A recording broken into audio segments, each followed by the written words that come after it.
Narsapuram MP seat panchayat ఇప్పుడు ఢిల్లీకి చేరిందా? ఢిల్లీకి చేరిన నర్సాపురం పంచాయతీ ఇప్పుడు అమిత్ షా కోర్టులో ఉందా? ఈరోజు నర్సాపురం ఎంపీ స్థానం మీద అమిత్ షా గారు ఒక నిర్ణయం తీసుకోబోతున్నారా అంటే అవునని సమాధానం ఇస్తున్నారు కొంతమంది రాజకీయ విశ్లేషకులు.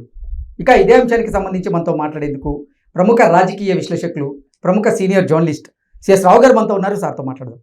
Sir hi sir. Hello sir, Narsapuram పంచాయతీ ఢిల్లీకి చేరిందని, ఢిల్లీకి చేరినటువంటి ఈ నర్సాపురం ఎంపీ స్థానం పంచాయతీకి సంబంధించిన అంశం ఈరోజు అమిత్ షా గారి కోర్టులో ఉందని, దాని మీద ఈరోజు ఆయన తుది నిర్ణయం తీసుకోబోతున్నారు అంటూ కూడా ఒక వార్త సోషల్ మీడియా వేదికగా చక్కర్లు కొడుతూ ఉంది.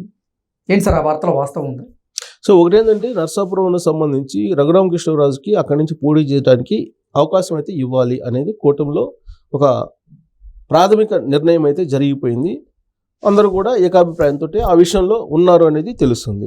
అయితే ఈ పంచాయతీని తేల్చాల్సింది ఎవరు? ఢిల్లీ బీజేపీ పెద్దలు తేల్చాలి. దాంట్లో కూడా అమిత్ షా కోర్టులోకి వెళ్ళింది ఈ ఇష్యూ అనేది ఇప్పుడు తాజాగా అందుతున్నటువంటి సమాచారం. ఎందుకు అని అమిత్ షా కోర్టులోకి వెళ్ళిందంటే, మొదటి నుంచి కూడా రఘురామకృష్ణరాజు ఢిల్లీ స్థాయిలో ఆయనకు ఉన్నటువంటి లైజనింగ్ అంతా ఢిల్లీ బీజేపీ పెద్దలతోటి ఉంది. డైరెక్ట్గా నరేంద్ర మోడీ కానీ, అమిత్ షా కానీ, నడ్డా కానీ ఆయనకు బాగా పరిచయము. ఆయన డైరెక్ట్గా పోయి మాట్లాడుకోగలరు. ఆ స్తోమత ఉంది, ఆ స్టేచర్ ఉంది ఆయనకి. అయినప్పటికీ కూడా ఎందుకు టికెట్ విషయంలో ఎంత ఇబ్బంది పడుతున్నాడు రఘురామకృష్ణరాజు అని అంటే, అది మేబీ టెక్నికల్ ప్రాబ్లం, లేదంటే మూడు పార్టీల మధ్య సర్దుబాటుకు సంబంధించినటువంటి అంశాలా, లేదంటే రఘురామకృష్ణరాజు ఏదో ఒక పార్టీలో చేరి ట్రై చేయకుండా ఆయన అలా డైలమాలో ఉండడమా అనేది రకరకాలుగా ఇప్పటి వరకు చర్చ జరుగుతూ వచ్చింది. అయితే ఇది ఫైనల్గా జరిగి ఇప్పుడు అమిత్ షా కోర్టులో ఉంది, అమిత్ షా దగ్గర తేలబోతుంది అని. అయితే ఏ విధంగా అది పరిష్కారం చేయబోతున్నారు అనేది ఒక ఆసక్తికరమైనటువంటి అంశం. ఇప్పుడు నర్సాపురం అక్కడి నుంచి పోటీ చేయించాలి లోక్సభ అభ్యర్థిగా ఇప్పుడు రఘురామకృష్ణరాజుని అంటే, అక్కడ తెలుగుదేశం పార్టీ నుంచా బీజేపీ నుంచి పోటీ చేయించాలా అనేది ఒకటి.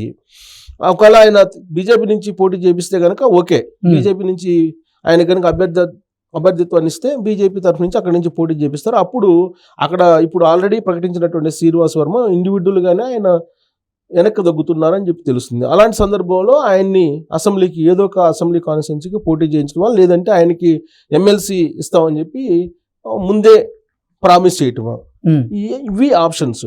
అసలు ఇప్పుడున్నటువంటి పరిస్థితుల్లో ఆల్రెడీ తెలుగుదేశం పార్టీ అసెంబ్లీ అభ్యర్థులను ప్రకటించేసింది, అలాగే బీజేపీ ప్రకటించేసింది, జనసేన కూడా ప్రకటించింది, 1-2 తప్ప మిగతా అన్ని ప్రకటించేసింది.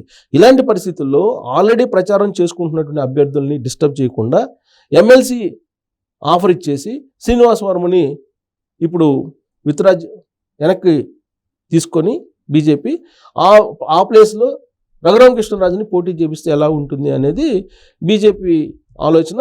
ఆ మేరకు ఒక సంకేతాలు చంద్రబాబు నాయుడు కూడా బీజేపీ అధిష్టానానికి ఇచ్చారని చెప్పి తెలుస్తుంది. అది పవన్ కళ్యాణ్ కూడా అలాంటి డైరెక్షనే ఇచ్చారు, అలాంటి అభిప్రాయాన్ని వ్యక్తం చేశారు అనేది కూడా వినిపిస్తుంది. ఇది ఒక పరిష్కారం. లేదు, బీజేపీ ఖచ్చితంగా మాకు అక్కడి నుంచి ఒకటి ఉండాల్సిందేను, అంటే అక్కడి నుంచి మేము పోటీ చేయాల్సిందేను అని అన్నప్పుడు సీటు మార్చుకోవాల్సిన పరిస్థితి. అంటే నర్సాపురం కాకుండా ఇంకొకటి ఎక్కడైనా ఉత్తరాంధ్రలో ఇవ్వడం బీజేపీకి, ఆడికి తెలుగుదేశం పార్టీ తీసుకోవటం. తెలుగుదేశం పార్టీ ఖచ్చితంగా చంద్రబాబు నాయుడికి ఇవ్వాల్సినటువంటి అనివార్య పరిస్థితులు ఉన్నాయి. చంద్రబాబు నాయుడికి పర్సనల్ ఆబ్లిగేషన్ రఘురామకృష్ణరాజు. కారణం ఏంటంటే ప్రతిపక్షంగా వ్యవహరించాడు ఆయన జగన్మోహన్ రెడ్డి.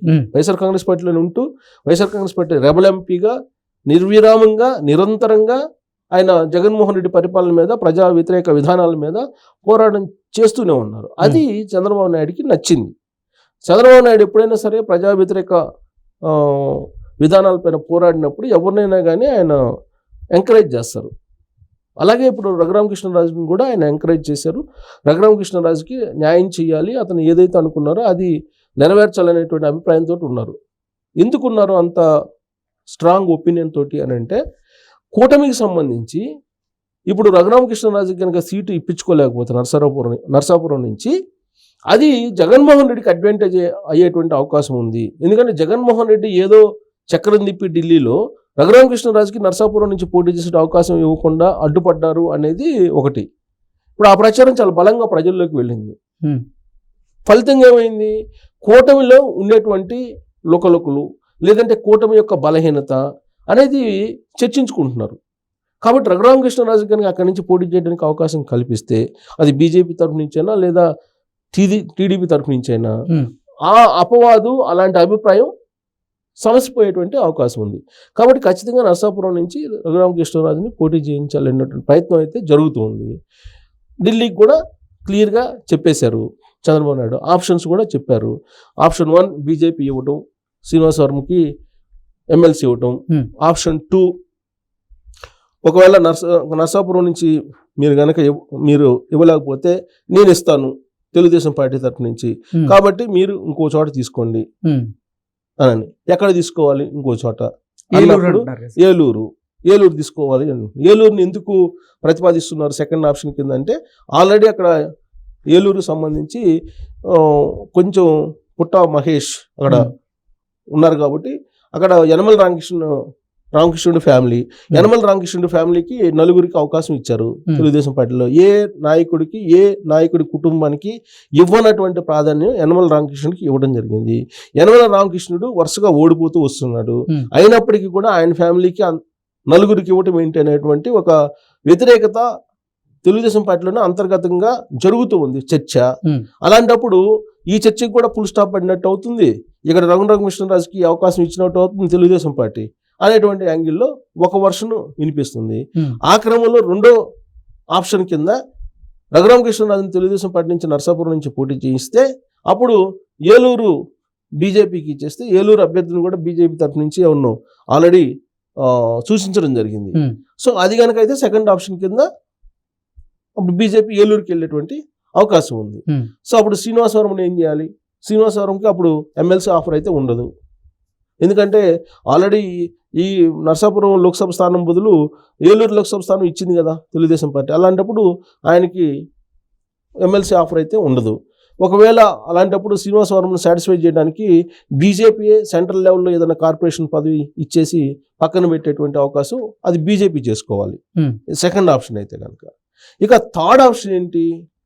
థర్డ్ ఆప్షను రఘురామకృష్ణరాజు ఒకవేళ నరసాపురం నుంచి కాకుండా ఎక్కడి నుంచి పోటీ చేయడానికి సిద్ధపడితే అప్పుడు ఏదో ఒక అసెంబ్లీ నుంచి తెలుగుదేశం పార్టీ తరఫు నుంచే పోటీ చేయించడానికి అవకాశం ఉంది. అప్పుడు ఆయనకి కీలకమైనటువంటి స్పీకర్ లాంటి పదవి ఇచ్చి జగన్మోహన్ రెడ్డి ప్రతిపక్షంలో ఉన్నప్పుడు స్పీకర్లో పొజిషన్లో రఘురామకృష్ణరాజు ఎలా ఉంటే అప్పుడు ఎలా ఉంటుంది అసెంబ్లీ అనేది ఊహించుకునేటువంటి వాళ్ళు చాలా మంది ఉన్నారు తెలుగుదేశం పార్టీలో కానీ లేదా రఘురామకృష్ణరాజు అభిమానుల్లో కానీ.